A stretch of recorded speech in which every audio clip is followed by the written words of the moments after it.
আসসালামু আলাইকুম রহমতুল্লাহ। একটা কথা চিন্তা করেন, আজকাল সততার ব্যবসা, সৎ মানুষের কোনো মূল্য নাই এবং দাম নাই।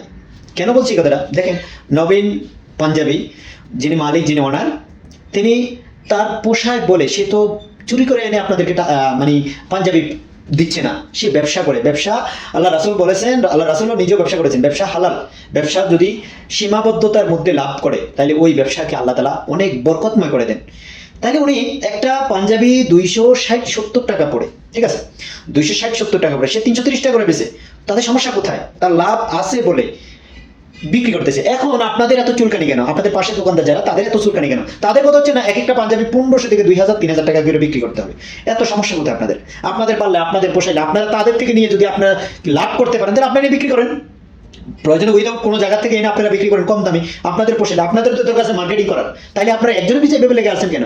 এখন সে একটা কথা আছে, রাখে আল্লাহ মারে কে, সে তাকে আপনারা মারার বিভিন্ন ভাবে অনেক ধরনের হুমকি ধামকি অনেক কিছু দিয়েছেন, কিন্তু দেখেন তার পাঞ্জাবি এখন সারা বাংলার মানুষ তো আছেই, বাংলার বাহিরেও কিন্তু তাদের পাঞ্জাবি চলে যাচ্ছে, কারণ তার সেলের সংখ্যা এইভাবে বাড়ছে।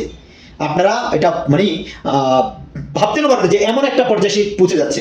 তো অবশ্যই কথা হচ্ছে এইভাবে না করে আপনারা প্রতিদ্বন্দ্বী বা প্রতিযোগিতা করে মার্কেটিং করেন, সুন্দর মতো করেন। তারা পারলে আপনারা পারবেন না কেন? আপনারা পারতে হবে। তার যদি পোস্টিং সবকিছু বাদ দিয়ে যদি সে যদি একটা ভালো কিছু করতে পারে, আপনি পারবেন। আপনি কেন পারবেন না? আপনি না পেরে, আপনি না করে, আপনি তাকে হুমকি, তাকে তার ব্যবসায় বন্ধ করে দিয়েছেন। সে এক পর্যায়ে বিদেশেই চলে গেছে, তারপরেও কিন্তু আপনাদের মনের ভিতরে কি শান্তি আসলো না, মন আসলো না যে না, এই মানুষটা কেন ব্যবসা ছেড়ে চলে যাচ্ছে? এত বিশাল প্রতিষ্ঠানের মালিক, এতগুলো তার কর্মচারী আছে, 600-700 কর্মচারী আছে, ঠিক আছে, তার মাধ্যমে অনেক শত মানুষে তার মানে তার এখানে চাকরি করে তাদের পরিবার পরিজনরে মানে রুটি রোজগার করতেছে। তাইলে আপনাদের এত সমস্যা কোথায়? প্লিজ এগুলো বন্ধ করেন। তার ব্যবসা দেখবেন বাংলাদেশের ভিতরে, এই পাঞ্জাবির জগতে তার ব্যবসা টপ ওয়ার্ল্ডে থাকবে, এটা মনে রাখবেন। তো ভিডিওটি কার ভালো লাগছে আর কারা কারা ন্যায় ইনসাফের পক্ষে, তারপরে আপনার তারা কমেন্ট করবেন। আর চান, আমরা চাই নবীন ভাই ব্যবসাকে সুন্দর মতো গুডওয়েল সাজিয়ে আরো পুরো বাংলাদেশটাকে পাঞ্জাবি দিয়ে ভরপুর করে দেব। কারা কারা চান অবশ্যই কমেন্ট করে জানাবেন, আশা করি আপনারা চাইবেন। ভিডিওটি ভালো লাগলে শেয়ার করবেন। আসসালামু আলাইকুম রহমতুল্লাহ। সবাইকে অনুরোধ করছি, সবাই ভিডিওটি শেয়ার করবেন বেশি বেশি করে।